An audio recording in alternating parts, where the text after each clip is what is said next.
बाबा साहब डॉक्टर भीमराव अंबेडकर की मूर्ति में इशारा करती उंगली का क्या अर्थ है?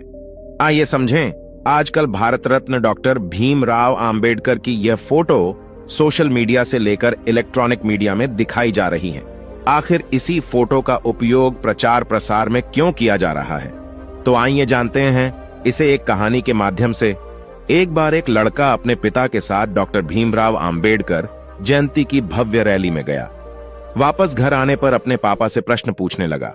लड़के ने कहा, पिताजी, बाबा साहेब हमेशा सूट बूट में ही क्यों रहते थे? पिताजी ने कहा, बेटा, क्योंकि बाबा साहेब ने बचपन में ही वो कड़वी यातनाएं झेली थीं, जो आज का कोई भी व्यक्ति नहीं झेल सकता है। जब उन्हें पाठशाला में पानी पीने के लिए भी किसी सवर्ण जाति के शिक्षक अथवा चपरासी पर निर्भर रहना पड़ता था, क्योंकि कोई अछूत अपने हाथ से पानी नहीं ले सकता था। उस समय अपने देश भारत की यह स्थिति थी। बड़ौदा के महाराज गायकवाड़ ने बाबा साहब भीमराव अंबेडकर को स्कॉलरशिप देकर पढ़ने के लिए विदेश भेजा। जब वे पढ़ लिखकर भारत वापस आए, तब भी स्थिति वैसी ही थी जैसी बाबा साहब छोड़कर गए थे, क्योंकि बाबा साहब को लगता था कि देश के अछूतों को आजादी से कहीं ज्यादा समानता की आवश्यकता है। तब जाकर बाबा साहब अंबेडकर ने भारत में समाज सुधार का कार्य किया। उन्हें लगता था कि मेरा समाज भी अच्छे कपड़े पहने, यदि मैं सुट-बूट में रहूंगा तो मेरा समाज मुझसे प्रेरणा लेकर और मुझे आदर्श मानकर खुद भी सूट बूट पहनेगा।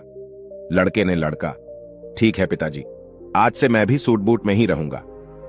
फिर लड़के ने पूछा, अच्छा पिताजी, बाबा साहब की जेब में हमेशा पेन अर्थात कमल क्यों रहता था? इस पर लड़के के पिताजी ने कहा, बहुत अच्छा प्रश्न पूछा बेटा।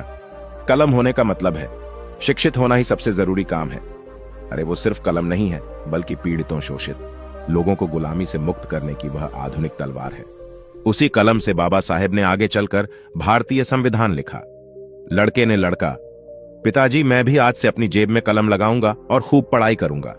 लड़का आगे अपने पिताजी से कहता है कि पिताजी, मैं आपसे आखिरी प्रश्न पूछ रहा हूं। बाबा साहब उंगली का इशारा क्यों करते थे? आखिर इसकी क्या वजह थी और उनके हाथ में कौन सी किताब है? पिताजी ने कहा, बहुत अच्छा बेटा, बहुत सटीक और तर्कपूर्ण प्रश्न पूछा है आपने। बेटा, उनके हाथ में जो किताब है उसका नाम है भारतीय संविधान है।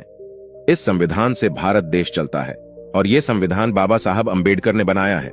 इतना जातिवाद होने के बावजूद भी हमारे बाबा साहब ने हार नहीं मानी।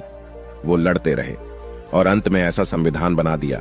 न कभी ऐसा बना और ना ही कभी ऐसा बनेगा।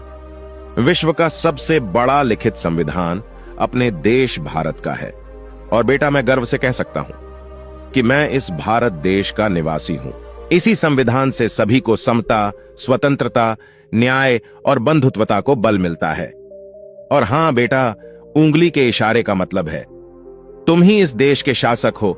जाओ, पहले इस संविधान में दिए अपने कर्तव्यों और अधिकारों को जानो और फिर अपने में से योग्य व्यक्ति को संसद भेजो जो आपके हक और अधिकारों को उठा सके। अगर इस संविधान को सही मायने में अमल में लाना है तो योग्य लोग संसद में आने चाहिए। वह उंगली से यह संबोधन करते हैं कि अपने भले के लिए स्कूल, कॉलेज और संसद में जाओ।